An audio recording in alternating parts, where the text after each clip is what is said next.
সাজ্জাদ কাদিরের প্রীতি নিন, শুভেচ্ছা নিন। এবার জাতিসংঘ সাধারণ পরিষদ অধিবেশনে মার্কিন প্রেসিডেন্ট ডোনাল্ড ট্রাম্পের সাথে ডক্টর ইউনূস ছবি তোলার চান্স পেলেন না কেন? ছবি অনেকের কাছে মনে হতে পারে খুব তুচ্ছ একটা বিষয়, কিন্তু ছবি অনেক বড় কথা বলে। একটা রিপোর্ট কিংবা একটা আর্টিকেলের চেয়েও কখনো কখনো শুধুমাত্র একটা ছবি বিরাট ভূমিকায় অবতীর্ণ হয়। আর কূটনীতিতে তো ছবির ভূমিকা অনন্য। আপনারা জানেন যে ডক্টর মোহাম্মদ ইউনূস ইতিমধ্যেই গত 22 সেপ্টেম্বর বাংলাদেশ সময় দিবাগত রাতে বাংলাদেশ ত্যাগ করে নিউ ইয়র্কে গেছেন। গত কয়েকদিন হয়ে গেল ইতিমধ্যে। এবং আজকে আমরা যে মুহূর্তে এই কন্টেন্টে নির্মাণ করছি, ঠিক তার কয়েক ঘন্টা পরেই বাংলাদেশ সময় রাতে আর নিউ ইয়র্ক সময় দিনের প্রথমার্ধে ডক্টর মোহাম্মদ ইউনূস 26শে সেপ্টেম্বর বাংলাদেশের প্রধান উপদেষ্টা ডক্টর মোহাম্মদ ইউনূস ভাষণ দেবেন জাতিসংঘের সাধারণ পরিষদ অধিবেশনে। ডক্টর মোহাম্মদ ইউনূসের এই ভাষণ জাতির জন্য, জাতিসংঘের জন্য, পৃথিবীর জন্য কিংবা বাংলাদেশের জন্য খুব কিছু করে ফেলবে না, খুব বড় ধরনের পরিবর্তন করে ফেলবে না, বাংলাদেশের মানুষের জীবনমানের উন্নয়ন করে ফেলবে না। কিন্তু এই যে একটি ভাষণকে কেন্দ্র করে, এই ভাষণ দিতে যাওয়াকে কেন্দ্র করে যে লঙ্কা কাণ্ড, ডক্টর ইউনূসের সফরসঙ্গীর সদস্য সংখ্যা বা সফর সঙ্গী সংখ্যা কত আপনারা ইতিমধ্যেই নিশ্চয়ই জেনে গেছেন। শতাধিক, 104 জন। শতাধিক যে এটি নিশ্চিত। এবং কয়েকশো কোটি টাকা খরচ করে সেটি 700 নাকি 500 সেটি হিসাববিদরা বলতে পারবেন। কেউ কেউ একদম ভিডিওতে এসে বলছেন ডাইরেক্ট যে 700 কোটি টাকা, সেটি হিসাববিদদের বিষয়। তবে কয়েকশো কোটি টাকা খরচ করে এই সফরে যে গেছেন, এটি নিঃসন্দেহে তাদেরকে কোনো বলার অপেক্ষা রাখে না। আর এই সফরটি ডক্টর কাছে গুরুত্বপূর্ণ, কিন্তু সারা বিশ্বের কাছে আজকে জাতিসংঘ একটা গুরুত্বহীন প্রতিষ্ঠানে পরিণত হয়ে গেছে। আপনারা এই সম্মেলনটির চেহারা যদি খেয়াল করেন, পৃথিবীর দুদিকে মার্কিন যুক্তরাষ্ট্র, আর এইদিকে আমি যদি ইন্দো প্যাসিফিক এরিয়ার দিকে যদি নজর দিই, তাহলে এই এরিয়া তিনটি গুরুত্বপূর্ণ দেশ: ভারত, চীন, রাশিয়ার সরকার প্রধানরা, ভারতের প্রধানমন্ত্রী নরেন্দ্র মোদী, রাশিয়ার প্রেসিডেন্ট ভ্লাদিমির পুতিন, চীনের প্রেসিডেন্ট শি জিনপিং কেউ এই সম্মেলনে উপস্থিত হননি। আর গত মঙ্গলবার ডোনাল্ড ট্রাম্প জাতিসংঘের ভাষণ দিয়েছেন।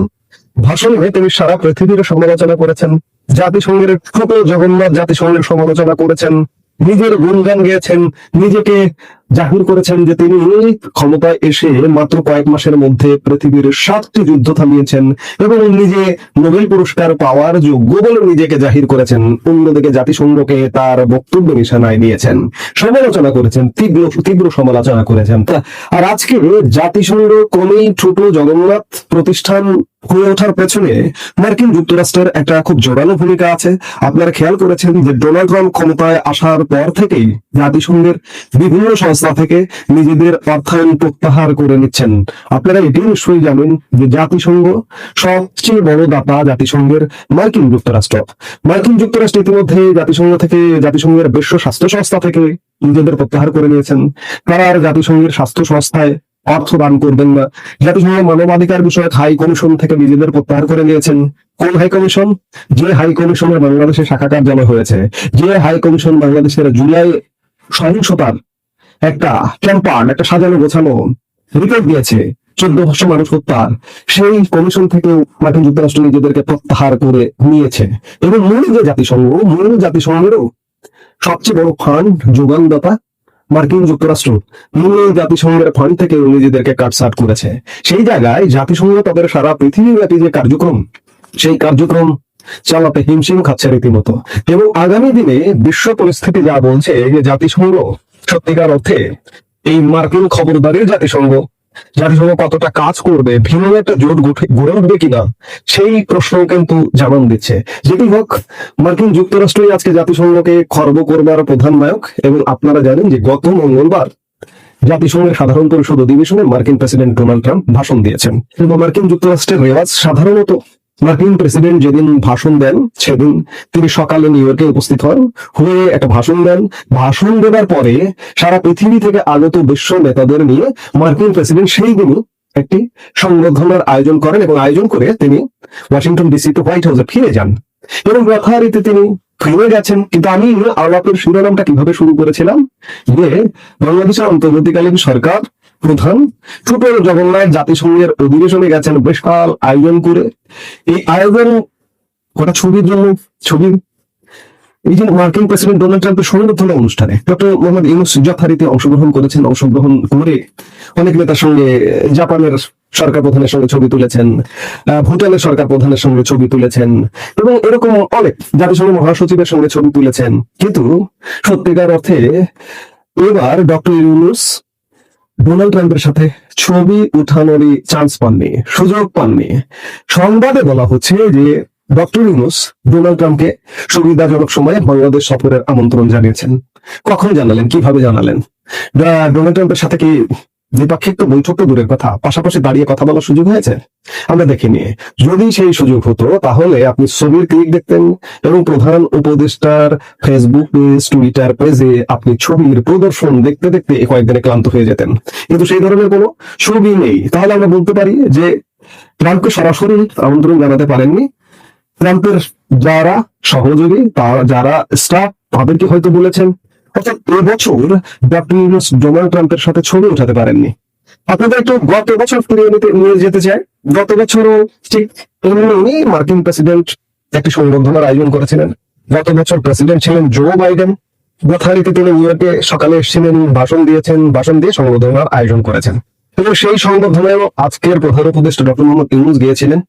গত বছর বাংলাদেশের সহজ সরল ভোদাই বাঙালিকে পেয়ে এমন বয়ানও নির্মাণ করা হয়েছিল যে জো বাইডেনের সাথে একটা দ্বিপাক্ষিক বৈঠকও হয়েছে এবং কিছু ছবি প্রদর্শন করা হয়েছিল, যে ছবিগুলো আসলে সেই সংবর্ধনায় অংশগ্রহণ করার সুবাদে বাইডেনের সাথে হয়তো একটু হ্যান্ডশেক করেছেন, বাইডেন দেখে একটু জড়িয়ে ধরেছেন। এই যে ছবিগুলো আপনারা দেখছেন, এই ছবিগুলো হচ্ছে আসলে সংবর্ধনার। কিন্তু এই ছবিগুলো পোস্ট দিয়ে প্রধান উপদেষ্টার প্রেস উইংয়ের পক্ষ থেকে বলা হয়েছিল যে একটা দ্বিপাক্ষিক বৈঠক হয়েছে নজিরবিহীন ভাবে। নোবেল বিজয়ী, নোবেল ম্যান ডক্টর ইউনূসের সাথে নজিরবিহীন ভাবে, পৃথিবীর ইতিহাসে বিরল। সাধারণত জাতিসংঘের সাধারণ পরিষদের অধিবেশনে গিয়ে মার্কিন প্রেসিডেন্ট কারোর সাথে দ্বিপাক্ষিক বৈঠক করেন না। একমাত্র কার সঙ্গে করেছেন? বাংলাদেশের ডক্টর ইউনূসের সঙ্গে। এমন গাল গল্প মেরে গত বছর পত্র পত্রিকা উৎসাহ করে দেওয়া হয়েছিল। কিন্তু ছবিগুলো দেখুন, এই ছবির চেহারা কি দ্বিপাক্ষিক বৈঠকের চেহারা? আপনারা যারা কূটনৈতিক খোঁজ খবর রাখেন, দ্বিপাক্ষিক বৈঠকের ছবিগুলো কেমন হয়? দুই পক্ষের প্রধান কর্তা থাকেন, তাদের সাথে সহযোগীরা থাকেন, তাদের সেইভাবে একটা ছবি ওঠায়। সেরকম একটি গ্রুপ ছবি কিন্তু আমি গত 1 বছর যাবৎ খুঁজছি, পৃথিবীর কোনো গণমাধ্যমে পাইনি, কোথাও পাইনি। তাহলে কি আপনি মনে করবেন যে গত বছর একটা দ্বিপাক্ষিক বৈঠক হয়েছে?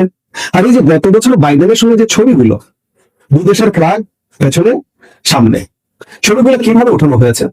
কিন্তু সংবর্ধনা অনুষ্ঠানে বাইডেনের সাথে হাত মিলিয়েছেন, জড়িয়ে ধরেছেন, কথা বলেছেন সংবর্ধনা অনুষ্ঠানে। সেখানকার ব্যাকগ্রাউন্ড ছিল এই যে দেখুন এই ব্যাকগ্রাউন্ডটা। এখানে যদি পেছনে ফ্ল্যাগ ব্যাকগ্রাউন্ড দিয়ে আজকের এই ফটোশপের যুগে, এর যুগে পেছনে ফ্ল্যাগ দিয়ে যদি এই ছবিটাকে দেওয়া হয়, দিয়ে যদি বলা হয় এটা দ্বিপাক্ষিক বৈঠকের ছবি, এই যে এই ছবিগুলো দেখছেন, এটার ব্যাকগ্রাউন্ড এমন কিছু ছিল, এগুলো ব্যাকগ্রাউন্ড পরে বসানো। কাজে গত বছর দ্বিপাক্ষিক বৈঠক হয়নি। ভোদায় বাংলাদেশ, সহজ শহর বাংলাদেশের মানুষকে ভোদায় পেয়ে যা বোঝানোর তাই বোঝানো হয়েছে। গত বছর দ্বিপাক্ষিক বৈঠক হয়েছে। আচ্ছা, দ্বিপাক্ষিক বৈঠক হলো। মার্কিন যুক্তরাষ্ট্র গত 1 বছরে বাংলাদেশের জন্য কি অবদান রেখেছে? কত ডলার, কত বিলিয়ন ডলার বাংলাদেশকে, বা কত মিলিয়ন ডলার বাংলাদেশকে সহযোগিতা করেছে? $1 গত 14 মাসে মার্কিন সহায়তা পেয়েছেন। বরঞ্চ বাদ হয়ে গেছে, ইউএসএআইডি চলে গেছে। মার্কিন যে অর্থ বাংলাদেশে আসতো ইউএসএআইডির মাধ্যমে, উন্নয়ন বিভিন্ন বরাদ্দের আসতো, সেগুলো বন্ধ হয়ে গেছে। এই যে সাক্ষাৎ হলো বাইডেনের সাথে, হয়ে কি হয়েছে? বাংলাদেশের কোনো লাভ হয়েছে? হয়নি। কাজেই গত বছর দ্বিপাক্ষিক কোনো বৈঠক হয়নি। গত বছর জাস্ট একটা সংবর্ধনা অনুষ্ঠানে জাস্ট দেখা দেখি হয়েছে এই। আর এবার ডক্টর মোহাম্মদ ইউনূস ডোনাল্ড ট্রাম্পের আশপাশে যেতে পারেননি। আশপাশে গিয়ে যে একটা ছবি তুলবেন, সেই ছবিটা তুলতে পারেননি, আর পারবেন না। মঙ্গলবার সংবর্ধনা শেষ করে ডোনাল্ড ট্রাম্প ইতিমধ্যেই হোয়াইট হাউসে চলে গেছেন। কাজে ডোনাল্ড ট্রাম্পের সাথে এবার কোনো ছবি নেই। এবার ছবি প্রদর্শন করা হলো না ডক্টর মোহাম্মদ ইউনূসের। শত শত কোটি টাকা খরচ করে শতাধিক সফরসঙ্গী নিয়ে গিয়ে, এবং এই সফরসঙ্গী দলে বাংলাদেশের 3টি রাজনৈতিক দলের 6 জন প্রতিনিধিও আছেন। কিচ্ছু হলো না, ছবি ওঠানো হলো না। জাতিসংঘের সাধারণ পরিষদের অধিবেশনে, ছুটে জগন্নাথ জাতিসংঘ অধিবেশনে গিয়ে কোনো কাজ হলো না। দেখুন না, নরেন্দ্র মোদী যায়নি, পুতিন যাননি, কিংবা শি জিনপিং যাননি। জাতিসংঘ তাহলে কেমন প্রতিষ্ঠান দিন দিন হয়ে যাচ্ছে আপনি বুঝুন। আর সেই প্রতিষ্ঠানে গিয়ে ডোনাল্ড ট্রাম্পের সাথে একটা ছবি ওঠানো হলো না। ডোনাল্ড ট্রাম্প কেন চান্স দিলেন না? এই প্রশ্নটাও তো আমাদের মনে জাগতে পারে।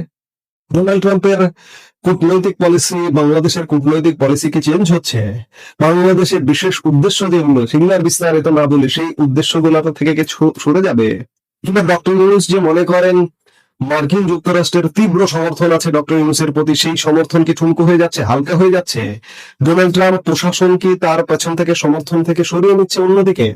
কিংবা ডক্টর ইউনূসকে বলতে পারেন যে এই মুহূর্তে একটা অক্সিজেন মাস্ক দেওয়া সরকার, এবং এই অক্সিজেন মাস্কের যোগানদাতা ডক্টর ইউনূস সরকার মনে করছেন মার্কিন যুক্তরাষ্ট্র সেই অক্সিজেন মাস্কটিকে খুলে নিচ্ছেন বা সরিয়ে ফেলছেন, এমন নানান কিছু হতে পারে। কারণটা হচ্ছে যে ডক্টর ইউনূস আসলে ডোনাল্ড ট্রাম্পের একটা দাঁড়িয়ে 2 মিনিটের কথা বলারও সুযোগ পাননি। এই কারণে ডক্টর ইউনূসের কোনো ছবি নেই, ছবি ওঠানোর চান্স পাননি ডক্টর মোহাম্মদ ইউনূস। অর্থাৎ সবকিছু মিলিয়ে আমরা বলতে পারি যে আজকে ভাষণ দেবেন, আজকে বাংলাদেশ সময় রাতে। এই ভাষণ বাংলাদেশের মানুষের জীবনমানের কোনো পরিবর্তন হবে না, পৃথিবীরও কোনো পরিবর্তন হবে না। রাষ্ট্রের শত শত কোটি টাকা খরচ করে একটি নিষ্ফল সফর করে আসবেন doctor Mohammad Yunus. National citizens party এনসিপির সদস্য সচিব মুক্তার হোসেন আমেরিকা যাওয়ার পরে বিপদ যেন তার পায়ে পায়ে হাঁটছে, একের পর এক শ্রেণী ঝামেলায় পড়ছেন। আপনারা ডিম কাণ্ডের কথা জেনে গেছেন, এয়ারপোর্টে ডিম খেয়েছে, ডিম খাওয়ার পরে সেটা তো কি একটা বেইজ্জতি, এটা নিয়ে অনেক কাহিনী হয়েছে। কিন্তু যে বিষয়টা আমরা জানতাম না, এই যে আক্তারের উপরে ডিম হামলা হয়েছে, এই ডিমের অর্থায়ন কে করেছে জানেন? এইটা একটা খুব ইন্টারেস্টিং। এই ডিম হামলায় ডিম কেনার জন্য টাকা পাঠিয়েছেন বাংলাদেশের একজন আওয়ামী লীগের নেতা। কি চমৎকার! এবং আক্তার হোসেন নিউ ইয়র্কে ডিম খেয়ে তার পক্ষে বাংলাদেশে মামলা করা হয়েছে এবং পুলিশ তড়িৎ গতিতে এই ডিম ছোড়ার এই যে ডিম কেনা হয়েছে, এই যে টাকা পাঠিয়েছে বাংলাদেশ থেকে, সেই অর্থদাতাকে গ্রেপ্তার করে ফেলেছে। আমরা যারা প্রবাসে থাকি আমাদের এতই দৈন্য দশা যাচ্ছে যে আমরা এই এনসিপির দুই একটা টোকায় জঙ্গির উপরে ডিম মারার জন্য যে ডিম কিনবো সেই পয়সাটাও নাই, সেই পয়সা এখন বাংলাদেশ থেকে আমাদের আনতে হয়। আর আপনারা বলেন বিলিয়ন বিলিয়ন ডলার দেশ থেকে পাচার হয়ে গেছে। কই, দেশ থেকে যদি বিলিয়ন ডলার পাচার হবে তাহলে নিউ ইয়র্কে ডিম মারার জন্য সেই ডিম কেনার টাকা বাংলাদেশ থেকে আনতে হয়? বাংলাদেশের ইউনূস সরকারের একের পর এক ঘটনা দেখলে আসলে মানে কোনটা রেখা কোনটা ধরি। যাই হোক, এই আক্তার ডিম খাওয়ার পরে বাংলাদেশে মামলা হয়েছে, ডিমের অর্থদাতাকে গ্রেপ্তার করা হয়েছে, কিন্তু নিউ ইয়র্কে তাদের বলে দেওয়া হয়েছিল যে বিশেষ কাজ ছাড়া যেন হোটেলের বাইরে না যায়। কিন্তু বেচারা বোধহয় ভুলে গেছিল, এটা ঢাকা মনে করছিল, রাস্তায় বেরোছে। যেখানেই যায় লোকজন খুব মানে আদর খাতির যত্ন করে বলে, হ্যাঁ ভাই টিভিতে দেখলাম আপনি ডিম খাইছেন। মানে মানে মানে মানে কি বলে যে কাটা ঘায়ে লবণ দেওয়া একটা অবস্থা হয়েছে এই ডিম দেওয়া। এখন এই আক্তার হোসেন যখন নিউ ইয়র্ক এয়ারপোর্টে নেমেছে, নিউ ইয়র্কে যে হোমল্যান্ড সিকিউরিটি ইনভেস্টিগেশন যে এজেন্টসরা থাকে, তারা কিন্তু আক্তার হোসেনের পুরা জীবন বৃত্তান্ত নিয়ে অপেক্ষা করছিল যে এই মাল কখন এয়ারপোর্টে নামবে। এই আক্তার হোসেনটা কে? এই আক্তার হোসেন শিবিরের নেতা। শিবির হলো পৃথিবীর থার্ড নন স্টেট অ্যাক্টর জঙ্গি সংগঠন, 2013 সালে ঘোষিত। তো সেই শিবিরের একজন নেতা হলো এই আক্তার হোসেন। এখন এনসিপি তো যাহাই জামাত তাহাই এনসিপি, এরকম একটা অবস্থা।